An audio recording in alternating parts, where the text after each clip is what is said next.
Hello friends, welcome back. അപ്പോൾ ഇന്ന് നമ്മൾ കുറച്ചും കൂടി വെറൈറ്റി ആയിട്ടുള്ളൊരു വീഡിയോ ആയിട്ടാണ് വന്നേക്കുന്നത്. ഇതൊക്കെ കണ്ടിട്ട് നിങ്ങൾക്ക് എന്തെങ്കിലും ഐഡിയ കിട്ടുന്നുണ്ടോ? സത്യം പറഞ്ഞാൽ എനിക്ക് ഈ ക്രാഫ്റ്റിനെ എന്ത് പേരിട്ട് വിളിക്കണമെന്ന് അറിയില്ല. എന്നാലും നമുക്കൊരു ക്യാമ്പ് ഫയർ കുക്കിംഗ് ക്രാഫ്റ്റ് എന്നൊക്കെ പറയാമെന്ന് തോന്നുന്നു. ഇനി നമുക്ക് നമ്മുടെ മേക്കിംഗ് പ്രോസസ്സിലോട്ട് പോവാം. വീഡിയോയുടെ തുടക്കത്തിൽ കാണിച്ച ഫൈനൽ ഔട്ട്പുട്ട് കണ്ടപ്പോൾ കുറേ പേരൊക്കെ വിചാരിച്ചിട്ടുണ്ടായത് ഈ ക്രാഫ്റ്റ് ചെയ്യാൻ ഭയങ്കര പണിയാണെന്നൊക്കെ. പക്ഷെ അത്ര പണിയൊന്നുമില്ല കേട്ടോ ഈ ക്രാഫ്റ്റ് ചെയ്യാനായിട്ട്. ഇത് നമുക്ക് ഈസി ആയിട്ട് തന്നെ ചെയ്തെടുക്കാൻ പറ്റും. ആദ്യം തന്നെ നമുക്ക് നമ്മുടെ ക്യാമ്പ് ഫയറിലിട്ട് കുക്ക് ചെയ്യാൻ പോണ സാധനങ്ങളൊക്കെ ഉണ്ടാക്കാം. ഞാനിപ്പോൾ കുറച്ച് മീറ്റും ഫിഷും ഒക്കെ കേട്ടോ വരക്കുന്നത്. നിങ്ങൾക്ക് വേണമെങ്കിൽ വെജിറ്റബിൾസ് ഒക്കെ വെച്ച് ചെയ്യാം. പക്ഷേ ഞാനിപ്പോൾ മീറ്റും ഫിഷും ഒക്കെ വെച്ചാണ് കേട്ടോ ചെയ്യുന്നത്. കാരണം നോൺ വെജ് ഫുഡിനൊക്കെ അല്ലേ ഇപ്പം ഡിമാൻഡ്. പിന്നെ ഗൈസ്, നിങ്ങൾക്ക് എല്ലാവർക്കൊക്കെ ഇപ്പോൾ വെക്കേഷൻ അല്ലേ, അപ്പോൾ വീട്ടിൽ വെറുതെ ഇരിക്കുകയാണെങ്കിൽ ഇതൊക്കെ ഒന്ന് ചെയ്തു നോക്കൂ കേട്ടോ. ഇങ്ങനെയൊക്കെ ചെയ്യുമ്പോൾ നിങ്ങൾക്കൊരു ടൈം പാസും ബ്രെയിനൊക്കെ ഒരു റിലാക്സേഷനും കിട്ടും. നിങ്ങൾ അറ്റ്ലീസ്റ്റ് ഡെയിലി ഒരു 1-2 മണിക്കൂറൊക്കെ ഈ ക്രാഫ്റ്റിനായിട്ട് മാറ്റി വെച്ചാൽ നിങ്ങൾക്ക് അതിലൂടെ നിങ്ങളുടെ ക്രിയേറ്റിവിറ്റി ഒക്കെ കൂട്ടാൻ പറ്റും. അപ്പോൾ വീട്ടിൽ വെറുതെ ബോറടിച്ച് ഒന്നും ചെയ്യാണ്ടിരുന്ന ഈ വെക്കേഷനൊക്കെ സ്പോയിൽ ചെയ്യാണ്ട് ഇതേപോലത്തെ 1-2 യൂസ്ഫുൾ ക്രാഫ്റ്റൊക്കെ ഒന്ന് ഡെയിലി ചെയ്യാൻ നോക്കണം. പിന്നെ ചിലവർക്കൊക്കെ ചില ക്രാഫ്റ്റ് ചെയ്യുമ്പോൾ ഉദ്ദേശിച്ച പോലെ അത്ര പെർഫെക്റ്റ് ആയിട്ടൊന്നും കിട്ടില്ല. പക്ഷേ തോറ്റ് കൊടുക്കരുത്, പിന്നെയും ചെയ്യണം. അപ്പം നിങ്ങൾക്ക് അതിൽ ഇമ്പ്രൂവ്മെൻറ്റ് കാണാൻ പറ്റും.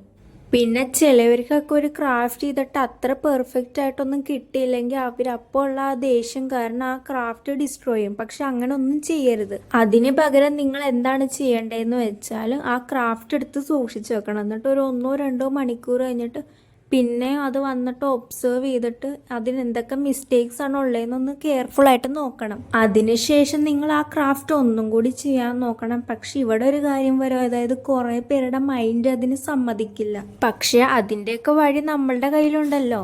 അതിനുശേഷം നിങ്ങൾ എന്താണ് ചെയ്യേണ്ടതെന്ന് വെച്ചാൽ കൂടുതലൊന്നും അതിനെപ്പറ്റി ചിന്തിക്കാണ്ട് ആ ക്രാഫ്റ്റ് ചെയ്യാൻ തുടങ്ങണം. എന്നിട്ട് അറ്റ് ദ എൻഡ് നിങ്ങൾക്ക് ആ ക്രാഫ്റ്റിന്റെ ഫൈനൽ പ്രോഡക്റ്റ് കിട്ടൂലേ, അപ്പം നിങ്ങൾ ചെയ്ത ആ ക്രാഫ്റ്റും നിങ്ങൾ ചെയ്ത മുമ്പത്തെ ക്രാഫ്റ്റും വെച്ചൊന്ന് കമ്പയർ ചെയ്ത് നോക്കണം. അപ്പോൾ നിങ്ങൾക്ക് എല്ലാവർക്കും ക്ലിയർ ആയിട്ട് കാണാൻ സാധിക്കും, അതായത് നിങ്ങൾ രണ്ടാമത് ചെയ്ത ക്രാഫ്റ്റ് ഒക്കെ കുറച്ചും കൂടി ഇമ്പ്രൂവ്ഡ് ആയിട്ടുണ്ടെന്ന്. അപ്പോൾ നിങ്ങളൊക്കെ ഇങ്ങനെ ക്രാഫ്റ്റ് ചെയ്തിട്ട് പെർഫെക്റ്റ് ആയിട്ട് കിട്ടിയില്ലെങ്കിൽ ഡിസ്ട്രോയ് ചെയ്യുന്ന ആൾക്കാരാണെങ്കിൽ ആ ഹാബിറ്റൊക്കെ നിർത്തിയിട്ട് ഇതൊക്കെ ഒന്ന് ട്രൈ ചെയ്ത് നോക്ക്. പിന്നെ ഒരു കാര്യം ഉണ്ടല്ലോ, അതായത് നമ്മൾ പറയുമ്പോൾ എല്ലാം പറയണമല്ലോ. കാരണം ഞാനും ഇതേപോലെയൊക്കെ ഫസ്റ്റ് ചെയ്യാറുണ്ടായിരുന്നു, പക്ഷെ ഇപ്പം നിർത്തിയേട്ടോ. ഇനി അതൊക്കെ അവിടെ നിൽക്കട്ടെ. ഇനി നമുക്ക് നമ്മുടെ മെയിൻ വിഷയത്തിലോട്ട് വരാം. നമ്മളുടെ ഫിഷിന് 2 സൈഡ് വേണ്ടേ, അപ്പം 2 സെയിം ആയിട്ടുള്ള ഫിഗേഴ്സ് വരച്ചു കൊടുത്തിട്ടുണ്ട് കേട്ടോ, അപ്പുറത്തും ഇപ്പുറത്തുമായിട്ട് ഒട്ടിക്കാനായിട്ട്. പിന്നെ നമ്മുടെ മീറ്റിനെ ഫിഷിനെ ഒരു സ്റ്റിക്കിൻ്റെ അകത്ത് കയറ്റി വെക്കൂല. അതിനായിട്ട് ഞാനിവിടെ യൂസ് ചെയ്യുന്നത് ബാംബു സ്റ്റിക്കാണ് കേട്ടോ. നിങ്ങളുടെ കയ്യിൽ അതില്ലെങ്കിൽ നിങ്ങൾക്ക് ഈർക്കിലായി യൂസ് ചെയ്യാം. ഇപ്പോഴാണ് ഒരു കാര്യം ഓർത്തത്. അതായത് ഇതിൻ്റെയൊക്കെ ഇടയിലും നമുക്കൊരു കാര്യം പറയാനുണ്ടായിരുന്നു. അതെന്താ ഇപ്പോൾ ഒരു വേറെ കാര്യം? വേറെ ഒന്നിനെ പറ്റിയൊന്നുമല്ല പറയാൻ പോണത്, നമ്മളുടെ ഗിവ് പറ്റി തന്നെയാണ്. അപ്പോൾ ഈ ലോങ് വീഡിയോയുടെ മുമ്പ് തന്നെ ഞാനൊരു വേറെ ലോങ് വീഡിയോ പോസ്റ്റ് ചെയ്തിട്ടുണ്ടായിരുന്നു. 10 പേർക്ക് ഗിവ് കൊടുക്കണതിനെ പറ്റി പറഞ്ഞിട്ടുണ്ട്. അപ്പോൾ ആ വീഡിയോ ഒന്നും നിങ്ങൾ കണ്ടിട്ടില്ലെങ്കിൽ അതൊക്കെ ഒന്ന് പോയി ജസ്റ്റ് ഒന്ന് ചെക്കൗട്ട് ചെയ്ത് നോക്കണം കേട്ടോ. പിന്നെ ആ വീഡിയോ ഫുള്ളിരുന്ന് കാണണം കേട്ടോ, സ്കിപ്പ് ചെയ്ത്. എന്നാലേ നിങ്ങൾക്ക് ആ ഗിവ് പറ്റിയുള്ളൊരു കംപ്ലീറ്റ് ഐഡിയ കിട്ടുള്ളൂ. ആ വീഡിയോയിൽ നമ്മളുടെ ഗിവ് കണ്ടീഷൻസിലൊക്കെ ഉള്ള ചേഞ്ചൊക്കെ പറയുന്നുണ്ട്. പിന്നെ ഗിവ് ഗിഫ്റ്റിനെ കുറിച്ചും പറയുന്നുണ്ട്. അപ്പോൾ ഈ വീഡിയോ കണ്ടതിന് ശേഷം ആ വീഡിയോ ചെക്കൗട്ട് ചെയ്ത് നോക്കാൻ മറക്കരുത് കേട്ടോ. ഇനി നമുക്ക് നമ്മുടെ മെയിൻ ടോപ്പിക്കിലോട്ട് തിരിച്ചു വരാം. ഇനി നമ്മുടെ ഫ്ലെയിം കത്തിക്കാനായിട്ട് കുറച്ച് വിറക് വേണ്ടേ. അതിനായിട്ട് ഞാൻ കുറച്ച് വുഡൻ പീസസും കൂടി ഉണ്ടാക്കുന്നുണ്ട്. ഉണ്ടാക്കാനായിട്ടുള്ള പരിപാടി ഭയങ്കര സിമ്പിളാണ്. ആദ്യം ഒരു കട്ടിയുള്ള പേപ്പർ എടുക്കണം. അതും അതിൽ ബ്രൗൺ കളർ ചെയ്തിട്ട് നമ്മളുടെ പേനയുടെ ചുറ്റും ഒന്ന് റോൾ ചെയ്തതിന് ശേഷം ഒട്ടിച്ചു കൊടുക്കണം. അപ്പോൾ നമുക്കൊരു സിലിണ്ടറിക് ഷേപ്പ് കിട്ടുമല്ലോ. അതും അതിൻ്റെ സൈഡിലും കൂടി 2 സർക്കിൾസും കൂടി കട്ട് ചെയ്ത് ഒട്ടിക്കണം. അപ്പോൾ നമ്മളുടെ വിറകിൻ്റെ പണി സെറ്റാവും.